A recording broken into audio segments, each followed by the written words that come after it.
지금은 아이들이 등교가 오히려 원활하게 되면서 뭐 3분의 2 등교를 하다 보니까 그때보다는 상황이 또 많이 달라졌죠. 이 그림이나 제 글이 벌써 이미 지나간 얘기가 됐네요. 한물간 이야기? 음, 그럼에도 불구하고 제가 다시 이 그림을 꺼내게 되었던 건 이 산이 코로나 때만 있지 않았다는 거예요. 음, 우리에게 계속 장애물들이 다가오고, 그리고 그것이 어떤 한 아이에게만 해당되는 일일 수도 있고 전체에게 해당되는 일일 수도 있고, 언제든지 우리를 유턴시키는 많은 것들이 존재하는 것 같아요. 그쵸. 근데 그때마다 저렇게 울고 있는 아이를 먼저 생각하면 참 많이 달라질 때도 있을 텐데, 현실은 그렇지 못할 때가 많은 것 같아요. 이번에 코로나로 인해서 아이들을 만나지 못하게 되니까 음, 항상 아이들과 어떻게 관계를 맺을까를 고민했던 선생님들은 음, 자기만의 방식으로 다양한 길들을 만들었더라고요. 음, 그리고 그런 다양한 길들 속에서 원격의 방법들이 사용이 되어진 거죠. 네. 원격 수업이라고 말하는 게 유치원에 맞느냐 틀리느냐 이렇게 말했을 때 자신 있게 대답하기는 어려울 수 있어요. 음. 그런데 저 아이를 만날 때 이런 방법이 있어요 라고 말하는 선생님에게 그 방법이 틀렸어요 라고 대답할 사람은 없을 것 같거든요. 진짜 좋은 얘기인 것 같아요. 저도 원격 수업이라는 말 자체가 너무 거부감이 들었던 것 같아요. 수업이라고 표현하는 순간부터 이게 유치원에 맞아? 게다가 원격 수업인데 놀이 중심 교육을 들여오래요. 그러니까 더 고민이 막 되는 거예요. 놀이가 이렇게 해서 가능한 거야? 그러다 보니까 아무 시도도 못 하겠었던 그게 되게 컸던 것 같아요. 그러다가 그 마음을 다 버리고 두둥쌤의 글을 읽고 나서였던 것 같아요. 만나야 되지 않을까 그래도. 그 얘기를 들으면서 그래 그럼 인사라도 건네볼까? 하는데 인사를 글로 건넬 순 없잖아요. 네. 그러다 보니까 그럼 녹음을 해볼까? 근데 만3세가 소리만 듣는 것도 어쩐지 지루할 것 같아요. 그러면 적절한 사진을 좀 넣어볼까? 그럼 아이들이 음. 즐거워하지 않을까? 이런 마음으로 서서히 조금씩 만나려고 했던 것 같아요. 네. 선생님이 시도했었던 걸 음. 좀 공유해 줘봐요. 너무 잡다구리하게 시도하고 무계획으로 이거 하다 안 돼서 저거 해보고 막 이런 사례들 뿐이라 제가 아직도 정리가 참 안 돼요. 근데 분명한 건 제가 느낀 건 그냥 지금도 그래요. 조금 더 놀이 중심 막 이렇게 수업을 어떻게 원격으로 할 것이냐를 강조하지 말고 그냥 조금 더 유아 중심 아이들을 어떻게 만날 거야? 아이들의 삶을 어떻게 들여다보고 같이 있다는 느낌이 줄 거야? 이런 식으로 고민을 했다면 좀 많이 달랐을 것 같아요. 게다가 아마 그 놀이 꾸러미형, 컨텐츠형, 쌍방향형 여기 사로잡혀가지고 이거 어떻게 구현하지? 이런 고민도 참 싫었었거든요. 이번에 유치원에 대한 원격을 고민하고 있는데 걱정되는 부분이 음, 초등의 그러한 사례들, 초등과 동일한 형식의 것들을 담아내는 음, 이런 연구들이 등장하고 있더라고요. 음. 그게 맞나? 다시 물음표가 생기는. 그러니까 항상 그렇잖아요. 네. 맞추려고, 끼워 맞추려고 생각하면 100가지도 지어낼 수 있어요. 근데 상황이 너무 다 다르고 네. 정말 하나 할 때마다 내가 이렇게 예상했지만 아이들은 또 되게 다를 때 있잖아요. 그쵸. 그런 걸 어떻게 통일해서 무슨 형, 무슨 형, 무슨 형을 만들고, 이게 좋은 방향성이다, 이렇게 만드는 게 과연 옳은 건지, 라는 생각이 들어요. 근데 왜 사람들은 음, 그렇게 자꾸만 정리를 하려고 할까요? 저는 굉장히 그게 의문이었던 게 네. 어떤 것에 대해서 무엇인가를 발견해내고 음, 그거를 일반화하기 위한 것들이 사람들의 목에 너무 익숙해져 있는 거예요. 음, 그리고 그것이 도움을 줄 수 있다고 생각하는 거죠. 그런데 그 자꾸만 일반화하려고 하는 것들이 그 기성복처럼 음, 여기에 맞춰봐. 이게 정답이야. 라는 느낌을 주는 것 같은 저는 그 갑갑함을 느끼는 거거든요. 네. 제가 학문을 싫어해서 그러는 걸까? 이 고민에 빠져 있어요. 아니, 뭔가 가르쳐 주려고 하는데 당연히 교육에 안 맞지 않아요? 교사가 우리 아이들을 보면서 찾아 나가야 되는 건데, 이렇게 해라, 저렇게 해라, 이게 맞아, 이런 방향성을 알려준다는 것 자체가 우리 어느 때부턴가 일정 경력 넘어서면 강의 듣고 와닿지 않지 않아요? 잘? 저는 저격력 교사일 때도 와닿지가 않아서. 그건 두둥 선생님 너무 훌륭하셔서 그러네. 네. 이게 이제 사람들마다의 특성인 것 같아요. 음, 네, 그래서 약간 학문적인 스타일의 사람들은 음, 정형화되어 있지 않고 정리되어 있지 않은 것들이 비체계적이라고 느끼더라고요. 음. 저는 그 비체계적인 것을 좋아하는 거고요. 그 체계적이다, 그리고 일반적이다라는 것 자체가 음, 일반적일 수 있을까? 거기에 대한 동의에서부터 차이가 벌어지는 게 아닐까? 음. 이런 생각이 들어요. 일반적이지 않다고 생각합니다. 교육은 특히나. 그러니까 배움 중심 수업에 대해서 이야기를 하는데 네. 배움 중심 수업을 잘 하기 위해서 연구를 했던 사람들이 특징을 발견했어요. 음, 그리고 그런 것을 기술했죠. 근데 선생님들이 그것을 외우고 있더라고요. 음, 아이들의 배움을 들여다봐야 되는데 거기에 써 있는 말이 들어있는지 안 들어있는지 그걸 가지고 평가를 하고 있는 거예요. 음.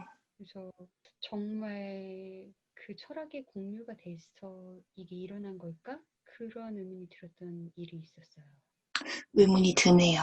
그 일반화라는 게 여러 사람을 대상으로 하지 않아도 저한테만 적용해봐도 그렇거든요. 제가 이럴 것이다라고 생각했던 게 실제로 매년 너무 달라요, 아이들마다. 그쵸. 어제와 오늘도 다르고. 맞아요.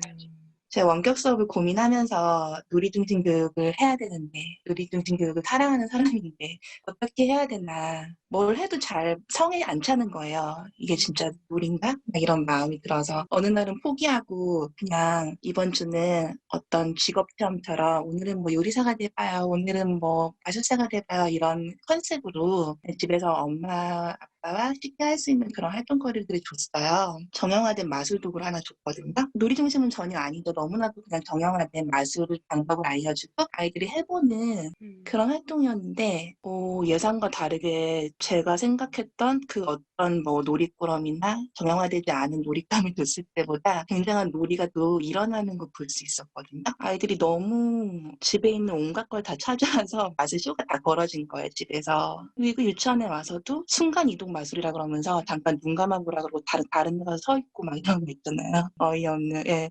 계속 마술 놀이가 벌어졌을 때 제가 생각했던 것들이 오히려 아이들에게 다가갔을 때 또 다르게, 선생님이 한 이야기를 음, 교수님들이 또 다시 연구를 하시면 음, 선생님이 한 활동이 놀이의 확장성에 유의미한 활동이었기 때문이다. 이렇게 말할 거예요. 아, 그렇죠. 약간 저는 그런 생각도 들어요. 우리가 학문적으로 말하는 많은 것들이요. 점집에 간 음, 걸면 코걸이, 귀에 걸면 귀걸이 이런 느낌의. 맞아요. 네. 어떠한 것이든 끼워 맞추려고 하면 안 맞는 게 없잖아요. 그쵸. 근데 그 안에서 정말 이게 다르구나를 느끼고 그거는 진짜 교사만이 할 수 있는 건데 왜 자꾸 교수님들이 모든 작업을 하시는 거죠? 교사들을 믿지 않으니까.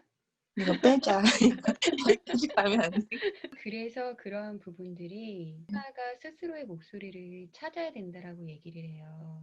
음, 그러니까 교사가 정말 경험하고 느끼는 것들을 같이 공유하면서 자기의 길을 찾아갈 수 있도록 같이 음. 가야 되는데 옆에 반 선생님이 말하면 네가 뭘 알아 라고 해야 될까요? 그런데 교수님이 말하는 순간 엄청나네, 그러네, 음, 이런 효과가 또 따르는 거죠. 맞아요. 네. 이제 그러한 부분들을 교사의 탓이 아니라 저는 이게 우리 문화의 탓이라고 생각해요. 네. 음, 유치원이 너무나 비체계적이고 그게 학문이 맞아? 라는 이런 시각 속에 있었기 때문에 그러한 것에서 자유롭지 못하고 우리가 얼마나 학술적인지를 음, 강조하려고 하는 거예요. 제가 이번 주에 글로벌 인재 포럼을 들으면서 개성누리 과정의 방향이 정말 맞는다는 생각을 다시 한번 확신했거든요. 음, 우리가 시대의 흐름을 읽으면 이 개성누리 과정의 방향으로 갈 수밖에 없어요. 그런데 오히려 유아교육 교수님들이라던가 전문가일수록 이것이 학문과 멀어지는 듯한 의무교육과 멀어지는 듯한 이런 음, 이야기를 하시는데 그게 왠지 저한테는 자격지심인 것 같은 느낌이 정말 우리가 우리의 학문으로서의 가치를 스스로 인정한다면 음, 굳이 누군가의 권위를 빌리지 않아도 저는 설명되어진다고 생각하거든요. 그쵸, 경험해본 사람은 알잖아요. 그쵸. 고민해보고 경험해보면. 시행착오를 하고 찾아가던 사람들이 만나게 되는 지점은 동일하다고 생각해요. 음, 물론 찾아간 방법들 그 길은 다양할 수 있어요. 그렇지만 그 찾아가는 과정은 우리가 원하는 교육이 아니라 아이가 원하는 교육을 하는 거죠. 어떻게 표현해야 될지 모르겠네요. 그러니까 아이에게 의미 없는 교육? 그 화상통화 했던 아이 말고 또 참여 안 하는 집이 있었거든요. 근데 거기는 전화해보니까, 본인들은 스마트폰이나 컴퓨터 보여지 않고 키우고 싶다고 얘기하시더라고요. 그러면 어떻게 해야 될까요? 그런 아이들은? 손편지를 써야 되나? 그래서 저는 활동 방법이랑 이런 거 써서 그냥 지면으로 꾸러미 줄 때 같이 주고 하기는 했는데 그런 경우도 많아서 요즘에 좀 고민이 되실 것 같아요, 선생님들이. 그러니까 많은 문제점들로 지적되고 있는 것이 미디어에 대한 노출인 거죠. 근데 네. 저는 개인적으로 미디어에 대한 노출이 굉장히 자연스러운 것이라고 생각을 하거든요. 어린 나이에 노출을 시키는 것에 대해서는 음, 조금 생각해 봐야 하지만 지금 유치원에 다닐 나이의 아이들은 물론 부모의 도움 하에 적절한 사용이 이루어져야 하는 것은 맞지만 음, 아예 노출을 시키는 것 자체를 염려할 필요는 없다라는 생각이 들어요. 아이들이 자제력이 많이 떨어지고 그리고 거기에 대해서 중독이 될까 봐 걱정을 하시는 건데 미디어를 무조건 피하는 것이 아니라 어떻게 적절하게 사용하게 할 것이냐 이제 음, 그런 측면인 거죠. 사실 그렇게, 네. 제가 가지고 있는 지식의 대부분은 음, 학교에서 배운 것도 아니에요. 음, 다 제가 책에서? 가지고 있는 지식은 음, 인터넷이 가르쳐 줬죠. 검색을 통해서? 그렇죠. 예전에 정말 제가 옛날 사람이잖아요. 네. 예전에 언어 영역에 뭐 사전을 놔두고 막 이렇게 배웠어요. 음, 학교에서. 음, 근데 지금 사전들 거의 다 실종 상태잖아요. 그쵸. 너무나 빠른 변화를 담아낼 수 없죠. 그래서 아이들하고 사전이 있을 당시에도 검색어를 같이 넣는 것부터 찾아봤었거든요. 음, 내가 정보를 알 필요가 없어요. 이미 정보가 너무 많아요. 그런데 네. 정보가 많은 사이에서는 정보를 어떻게 활용할 것이냐. 이게 중요해서 정보 활용 능력 시험이 한때 인기가 많이 있었죠.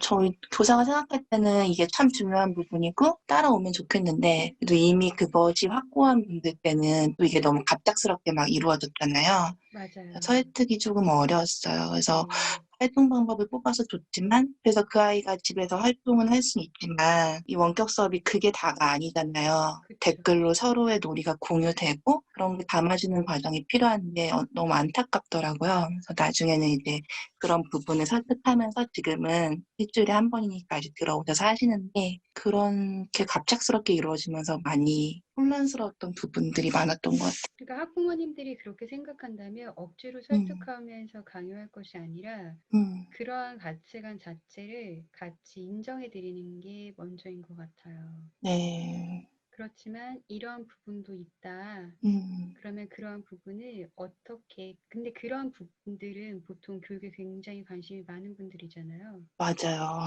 그래서 그 외의 노력들을 하는 것을 요구할 수가 있거든요, 반면에.